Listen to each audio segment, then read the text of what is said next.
Félicitations à tous ceux qui viennent d'obtenir le baccalauréat de cette année 2023.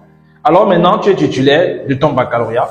Tu as déjà en possession un BTS, une licence, un master et bien plus. La question, c'est qu'est-ce que je vais étudier et ou peut-être si tu cherches un pays pour aller étudier à l'étranger, dans quel pays ou bien quel est le pays qui me propose des avantages pour pouvoir aller faire une bonne qualité des études à l'étranger. Alors dans cette vidéo, il sera question pour moi de te montrer quel est l'avantage pour toi d'aller étudier en Belgique cette année 2024. Pourquoi est-ce que la Belgique en ce moment est l'un des meilleurs pays qui peut te permettre de pouvoir réaliser concrètement ton projet d'études.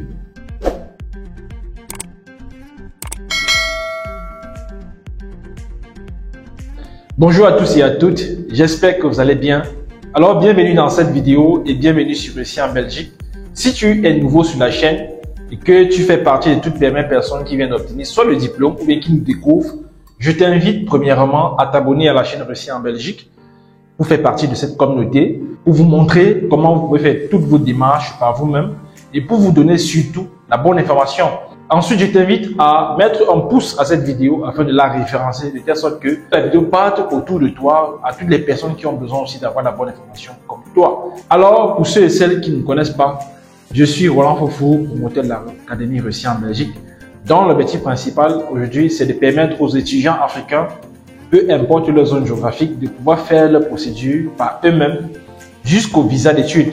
Alors aujourd'hui, l'Académie Réussi en Belgique a mis sur pied un programme en formation en vidéo qui coûte 150 € et qui te montre comment tu peux faire toutes les démarches en partant de l'équivalence de diplôme, des demandes d'admission, du garant ou de la prise en charge et bien sûr à la constitution de ton dossier pour pouvoir faire ta demande de visa.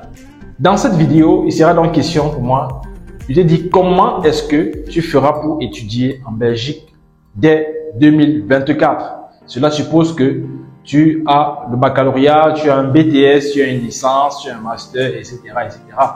Pourquoi donc la Belgique est un pays idéal pour toi pour faire les études ou bien faire une formation par rapport à ta formation antérieure, par rapport à tes études antérieures?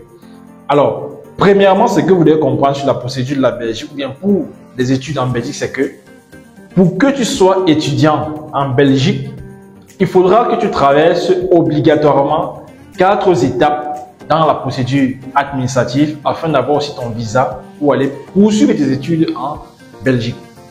La première procédure que tu devras faire pour cette étape, c'est l'équivalence de diplôme. Alors, si tu es étudiant africain hors Union européenne et non résident, ça veut dire que tu ne résides pas dans l'Union européenne, ça veut dire que tu es non résident. La première des choses qu'il te faudra faire, c'est l'équivalence du diplôme. Et l'équivalence est obligatoire. Pourquoi est-ce que la première étape commence par l'équivalence? Parce que l'équivalence, étant donné que c'est la base même de la procédure, c'est la fondation même de votre projet académique, il faudra que vous soyez en mesure de pouvoir justifier le diplôme secondaire que vous avez eu. Et c'est pour cette raison que vous devez faire ce qu'on appelle l'équivalence diplôme, c'est-à-dire la traduction de votre baccalauréat en un bac belge qu'on appelle le CES, le certificat d'enseignement secondaire supérieur. On a déjà parlé de ça ici dans cette chaîne. Et d'ailleurs, je t'invite à aller regarder plusieurs vidéos que je trouve sur cette chaîne qui t'expliquent concrètement c'est quoi l'équivalence, comment faire l'équivalence, combien tu as besoin pour faire l'équivalence et tout ce que tu veux autour de l'équivalence. Donc, l'équivalence est obligatoire si tu souhaites aller étudier en Belgique pour l'année prochaine. Et la période d'introduction des équivalences au niveau du service des équivalences, c'est entre le 15 novembre au 15 juillet de chaque année. Donc, pour cette année-ci, c'est à partir du 15 novembre que le service des équivalences pourra commencer à traiter toutes les demandes d'équivalence qui viendront au niveau de leur service. Cela suppose que toi, tu dois être capable d'anticiper avant le 15 novembre. Donc, comme quoi, c'est maintenant que tu dois commencer ta procédure. La deuxième étape qui est obligatoire dans cette procédure, c'est la phase de demande d'admission. Alors, c'est non seulement la deuxième étape, mais c'est l'étape la plus complexe de cette procédure. Pourquoi? Parce que la plupart ici, quand ils viennent, lorsqu'ils nous contactent par exemple, ou bien lorsqu'ils viennent avec ce projet d'aller étudier en Belgique, c'est toujours quelle est l'université ou bien quelle est la formation qui peut me permettre d'avoir le visa facilement. Voilà, ça c'est une erreur qu'il ne faut pas commettre lorsque tu as un projet pour aller étudier en Belgique. tu dois plutôt chercher à comprendre que quelle est l'université ou bien quel est l'établissement en Belgique qui est reconnu même d'ailleurs, qui peut me permettre de faire une formation identique à celle que j'ai faite au pays, ou bien une formation qui est dans le même cadre de ce que j'ai appris pendant mon cursus académique ou bien scolaire. C'est de cette manière-là que tu dois t'y prendre lors des demandes d'admission. C'est de rechercher des établissements qui sont reconnus en Belgique, qui peuvent te permettre de pouvoir continuer ta procédure dans le même domaine, ou bien de pouvoir faire une formation qui n'est pas très loin de ce que tu as fait au préalable. Donc, c'est pour cette raison que les demandes d'admission restent l'étape la plus complexe. Et ce qu'il faut comprendre encore ici, c'est que pour celui ou celle qui n'aura pas l'admission, il n'aura pas la possibilité de pouvoir continuer la procédure. Raison pour laquelle nous, par exemple, dans l'Académie Russie en Belgique, lorsque vous faites partie de l'Académie, nous travaillons, nous anticipons régulièrement et nous travaillons attentivement et acharnement sur cette étape-là. C'est-à-dire, on vous montre comment vous pouvez faire le bon ciblage de votre établissement en fonction de votre parcours antérieur, comment constituer très bien votre dossier et comment postuler à temps. Parce que c'est comme ça qu'il faut. Et aussi vérifier l'état d'avancement de son dossier en ligne, etc. Donc voilà pourquoi cette étape est cruciale dans votre procédure. Si vous n'avez pas l'admission, votre procédure va simplement s'arrêter. La troisième étape obligatoire dans cette procédure, c'est la prise en charge ou bien le garant. Alors, la Belgique est différente des autres pays où parfois on demande de créer un compte bloqué, c'est-à-dire vous avez un compte où vous allez mettre par exemple 15 millions, 7 millions, 10 millions pour pouvoir, comme une caution pour pouvoir financer vos études sur place ou bien permettre de pouvoir subvenir à vos différents besoins sur le territoire. En Belgique, vous n'avez pas besoin d'avoir une caution, d'avoir un compte bloqué avec de l'argent. Ça veut dire que même celui qui regarde cette vidéo par exemple et que tu te bats au quartier, c'est-à-dire que tu fais des petits métiers, tu n'as pas les millions, tu n'as pas une famille qui est riche, tu te bats au quotidien, tu peux faire cette procédure et aller étudier en Belgique. C'est facile pour toi. Et d'ailleurs, dans une vidéo qui se trouve dans cette chaîne, nous vous expliquons que c'est possible de faire votre procédure à moins d'1 million. Avec moins de 1 million, vous avez la possibilité de faire toutes vos démarches jusqu'au visa. Alors, le garant ou la prise en charge, c'est celui qui a l'autorisation légale de pouvoir vous prendre en charge, c'est-à-dire s'occuper de vous, qui a la responsabilité légale de vous sur le territoire belge. Ça veut dire que s'il y a un problème sur le territoire, c'est vers cette personne qu'on va se retourner. Si par exemple un malheur arrive sur le territoire, ce qu'on ne souhaite pas, c'est cette personne qui sera garante de vous. Et donc cette personne devra respecter les critères de solvabilité définis par l'Office des étrangers pour pouvoir vous prendre en charge pendant soit la durée de vos études, pendant 1 an, ou bien pendant toute la durée de vos études. Raison pour laquelle, avant de faire signer votre prise en charge, vous devez chercher à connaître qui est le bon garant pour vous, qui peut véritablement vous signer la prise en charge. Ce n'est pas tout le monde qui peut vous signer la prise en charge. Est-ce que cette personne respecte les critères pour être solvable? Ce n'est pas parce que tu as un oncle en Allemagne, tu as un oncle aux États-Unis, une tante en Amérique, peu importe où la personne se trouve et que la personne a de l'argent, que cette personne peut te prendre en charge. Si la personne ne respecte pas les autres critères pour être solvable, alors cette personne ne pourra pas te signer la prise en charge. Raison pour laquelle, à cette étape-là, tu dois prendre le temps de vérifier véritablement qui peut te prendre en charge. Et dans le programme, par exemple, de l'Académie Russie en Belgique, on te montre ici comment tu peux calculer toi-même la solvabilité du garant. C'est-à-dire, tu demandes à tonton, à tantine que tata ou tonton, si par exemple, si tu ne sais pas si tu peux être solvable, est-ce que tu peux me fournir tes 3 dernières fiches de paye ou bien ton avis d'imposition? Je vais calculer la solvabilité et te montrer que tu es solvable ou bien que tu n'es pas solvable. Il ne faut pas que quelqu'un vienne vous dire ici, ah non, moi je touche 2 000 €, je fais ceci, je peux être solvable, je peux être ton garant. Non.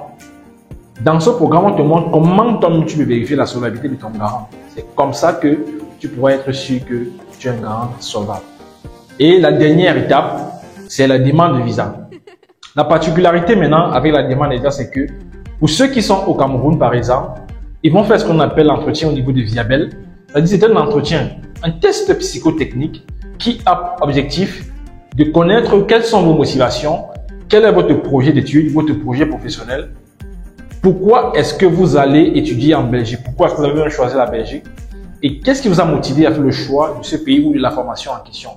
Donc, à Viabel, pour les Camerounais, vous allez subir un test oral et écrit pour pouvoir soutenir votre projet pour aller étudier en Belgique. Pour ceux qui sont dans d'autres pays, qui sont au Togo, en Côte d'Ivoire, au Gabon, au Sénégal, etc., vous allez faire sans doute un entretien au niveau de l'ambassade, vous allez remplir juste un questionnaire pour pouvoir prouver toujours vos motivations, votre projet d'études et votre projet professionnel. C'est de cette manière-là que vous allez pouvoir défendre votre projet pour aller étudier en Belgique. Et après cette étape-là, vous devez maintenant à mesure de constituer votre dossier de demande de visa.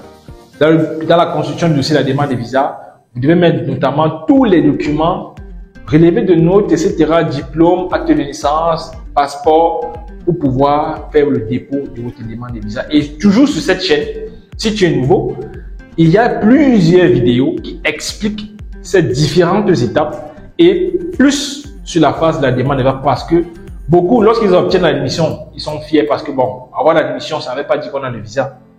Beaucoup parce qu'ils ont un garant, parce que le garant a beaucoup d'argent, il a les millions. Alors mon garant, ça veut dire j'aurai le visa. Parce que certains se disent que parce que j'ai le garant, forcément, j'aurai le visa. Vous devez maintenant aller sur la phase de la demande de visa. Est-ce que les documents qui sont demandés respectent la forme ou bien respectent les normes demandées par l'ambassade ou bien par l'office des étrangers? Raison pour laquelle nous faisons autant de contenu autour de la demande de visa pour que vous soyez informés de cela.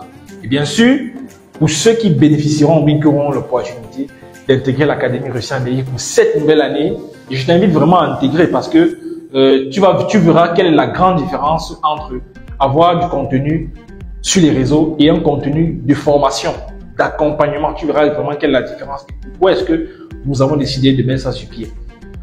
Sur cette partie-là, on te montre comment tu peux faire toutes ces démarches-là, combien ça te coûte, où aller légaliser, quand est-ce qu'il faut légaliser, comment rédiger tel document, etc., etc. Donc voilà un peu toutes les étapes qu'il faut que tu traverses pour pouvoir faire, pour aller étudier en Belgique dès l'année 2024. Donc, il faut faire un résumé par rapport à cette vidéo. Pour pouvoir étudier en Belgique, la première condition, c'est d'avoir le baccalauréat. Pour ceux qui n'ont pas eu le bac, vous savez, ici, là, on ne célèbre pas l'échec. Si vous avez échoué le bac, ce n'est pas grave. L'année prochaine, vous avez un seul objectif, c'est d'être major de votre promotion. Il n'y a rien à dire. Pour ceux qui ont eu le baccalauréat, qui ont le BTS, la licence, etc., si il se peut une seule fois de plus que vous avez eu cette idée, cette initiative d'aller étudier en Belgique, vous êtes au bon endroit, au bon moment surtout, et maintenant vous devez être la bonne personne pour pouvoir saisir cette opportunité d'aller étudier en Belgique. Et aujourd'hui, nous donnons cette occasion.